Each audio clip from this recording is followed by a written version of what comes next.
Häkimetler garaşsyz çeşmelerde tesbir galdyrýanlary izarlaýar. Online galkanlar howpsuzlyk hödürleýär. Soňky wagtlarda Türkmenistanyň häkimetler garaşsyz habar terişdeleriniň internet sahypalaryny, olaryň sosial media ulgamlaryny tesbir galdyryp öz pikir garaýşlaryny beýan edýän daşary ýurtlardaky türkmenistanlylaryň ýurt içindäki dogan garandaşlaryny gurrundaşlyga çagyryp başlady. Bular barada Türkmenistanyň alternativ habarlary 30-njy noýabrda habar berdi. Tahyň maglumatlaryna görä häkimetler internetde işçiň raýatlary ýygyrlamak çärelerini noýabryň aýagyndan başlap hasda gurumoçulukly häsiýetde amala aşyryp başlady. Köp sanly ýaşaýjysy okuw ýa-da iş gözlegine daşary ýurda giden Lewap we Daşawul welaýatlaryna eýam onun gowrak adam şeýle gurrundaşlyklary çagyryldy diýip neşir ýazýar. Maglumatda aýdylmagyna görä gurrundaşlykları içeri işler ministrliginiň hemde howpsuzlyk gullugynyň wekilleri gatnaşýar. Türkmenistanyň garaşsyz çeşmeleriň maglumatlarynyň peýdalanýan raýatlaryň howpsuzlygyny göz tutup, Azatlyk radiosy Türkmenistanyň dinleýijilerini we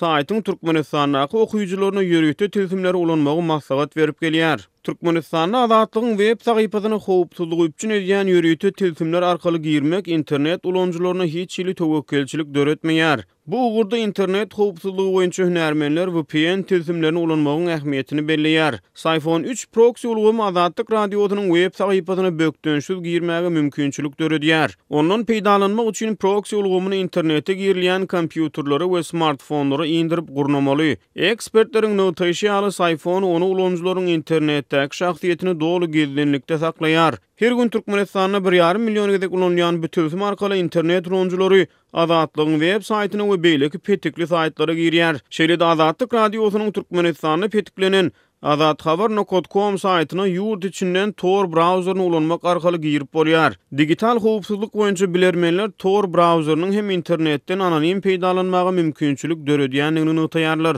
Online maglumat çeşmelerini aýdylmagyna görä Tordan peýdalanyp internete girýän ulanjylaryň şahsy maglumatlary olaryň internet trafikady gizlenlikde saklanýar. Şol bir wagtyň özünde Türkmenistan ýaly ýapyk ýurtlarda garaşsyz habar terişdeleriň sosial hasaplaryna paýlaşylan maglumatlarda tesbir galdyrylany atsyz ýa-da anyk şahsy maglumatlar beýan edilmedik sosial hasaplardan peýdalanmak maslahat berilýär. Galyp Azatlyk bilen maglumat akymyny ýola goýmak üçin Telegram we WhatsApp ýaly howpsuz messengerlerden peýdalanmak maslahat berilýär. Türkmenistanyň konstitusiýasy raýatlaryň maglumat edilmek hukugyny dolu kepillendirýär. Şol bir wagtyň özünde ýurdun baş kanunyny adamyň özüniň razylygy bolmadan onuň şahsy durmuşy barada maglumatlaryň ýygnalmagyna, saklanylmagyna, peýdalanylmagyna we ýaýradylmagyna ýol berilmeýänligi bellenilýär. Ýöne halkara hukuk goraýjy toporlar Türkmenistanyň adam hukuklary bilen bagly kanunlaryň iş ýüzüne dolu berjay edilmeýänligine üntü çekýärler.